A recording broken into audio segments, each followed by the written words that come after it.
करायचं? त्यांना रेशनिंगला जातात का आठवडे त्यांचे 4-4 वेळा सुट्टी असते. पुरवठा अधिकाऱ्याला पत्र पाहिजे, यांच्या विरोधात तक्रार, आणि तलाट्याला आता बोलून घ्या तुम्ही इथं. तलाट्याचा मुद्दा आहे. 4-4 वेळा एका शेतकऱ्यांनी जर रेशनिंगला यायचं, ही चुकीची बाब आहे का नाही?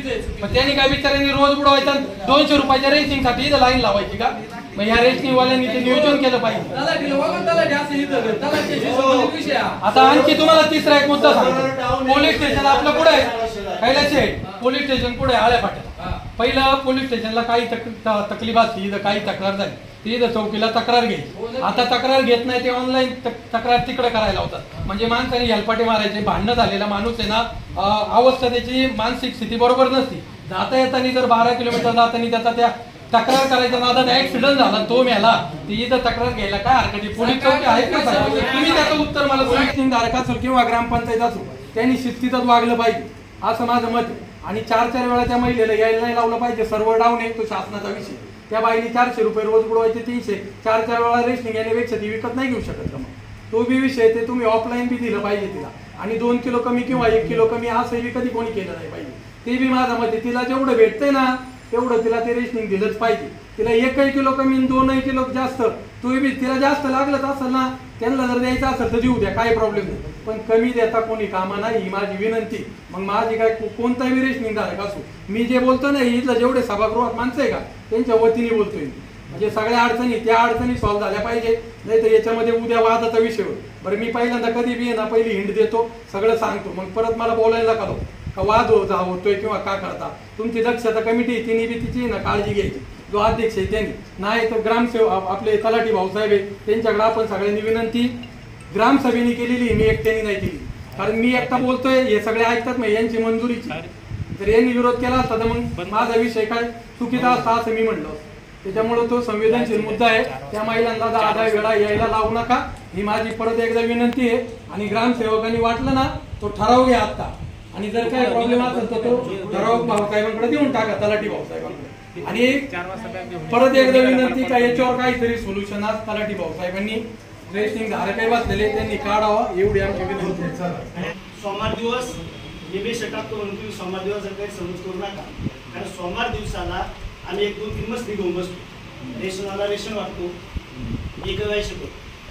ते काय माझ्या दृष्टीने चुकीचं नाही, कारण त्या दिवसाला जास्त लोक होतात. रेशनिंगलाच एका माणसाला 4-4 वेळा पावत्या काढावं लागतात. सरकारने पिशवी दिली, तिची पावती वेगळी. त्या अंत्योदयवाल्याला साडे दिल्यात, तिची पावती वेगळी. त्याला कोणाला साखर या, साखर ते 4 महिने नाही म्हणायला, साखरेची पावती वेगळी, गहू तांदळाची पावती वेगळी. ह्या पावत्यांमुळे सर्व लोड आलेला आहे. मग आम्ही काय करतो, शेजारचं दुकान बंद असलं मी ते मशीन त्या ठेवलं, मी त्यांनी केवायची टपाटात होत.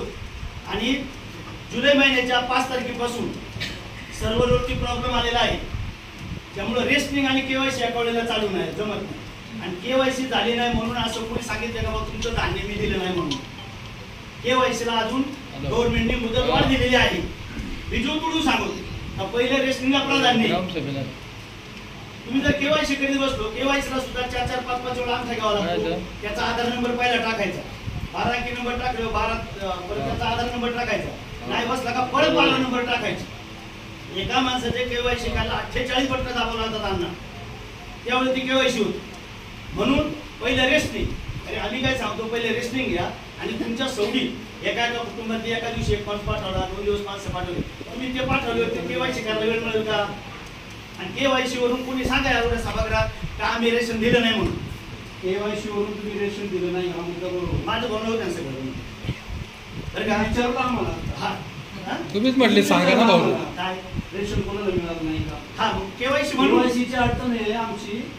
2-3 वेळा तुमच्या ऑफिसला आलो तर ते असं सांगितलं जातं कलेक्शनमध्ये की सोमवारीच केवायसी होईल. गाडगे साहेब सर्व्हर डाऊन असल्यामुळं आम्हाला तुम्ही एनी टाइम येऊ शकतो. ऐका ना, सांगतोय जुलै महिन्यामध्ये सर्व्हर डाऊन आहे. आता जुन्नर तालुक्यात बातमी झाली, आम्ही 4 वेळा सांगितलं परमिशन मिळाली तुम्हाला बिना ऑनलाईनचं सुद्धा तुम्ही रेशन घेऊ शकता. ऐका ना, परमिशन आले, त्याचा डायग्राम तयार होतोय. आता आज 31 तारीख आहे, 31 तारखेपर्यंत आता सकाळपासून 1780 पावत्या निघाल्या. मशीन चालू बंद होते, आता लोकही थांबलेत की आम्हालावरून काय आले पहिले धान्य वाटलं आणि केवायसी नंतर काय केवायसीला 31 जुलै टायमिंग दिले 31 ऑगस्ट टायमिंग दिले त्यांनी काही ठिकाणी आता शक्यवर दिलेली आहे केवायसी तुम्हाला बंधन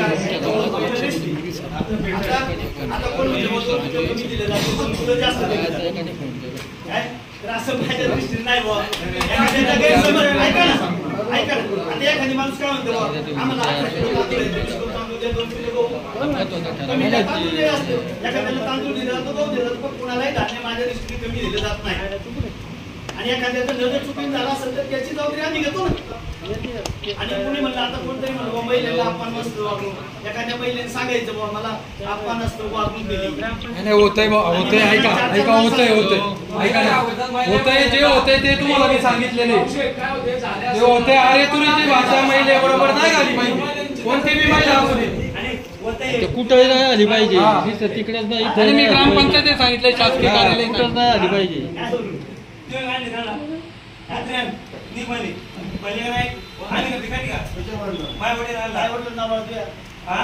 मारुती पिंगट काय बोलता उभे मला सांगितले आता पुण्याला अरे मारतीला मी पुढच्यापासून तुझी आई बाबा दोघे आलती मम्मी होती अरे दोघे होते ऐका पुढच्यापासून धान्य दिले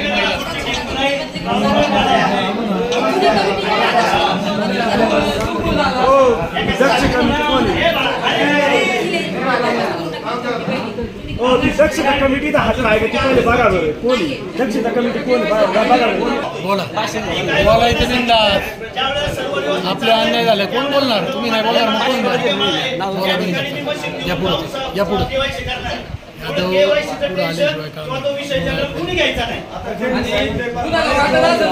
आपल्याला अपमानास्पद वागणूक भेटती किंवा वेळेत काय जी सेवा पाहिजे ती भेटत नाही त्यांनी काय एकदा घ्या विषय संपला काय बंद नाही तुम्ही यांच्याकडे घ्या आणि काय जाऊन घ्या ना काय अडचण आहे तुम्हाला? ज्याला बाबा पुढे घ्यायचं समजा माझ्या दुकानचं तुझ्या काळ्याकडे घेतलं फक्त ते काळे त्यांनी ते ट्रान्सफर करून घ्यायचं म्हणजे तो माल काळ्याकडे जातो आता काही लोक काय करतात समजा बाबा साकुरीवाला आला इकडे तिकडे घेतो पण त्याला लिमिट कसं एखाद्या अर्धा मुंबई करून आला तर पण त्यांनी ते काळे ट्रान्सफर करून घेतलं या दुकानला माल कमी पडतो ना परत मग त्याला समजा याला वाटलं बाबा माझं पटत नाही त्याला काळ्याकडे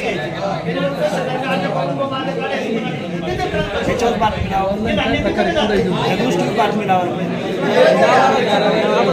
अण्णा या गोष्टी बातमी लावा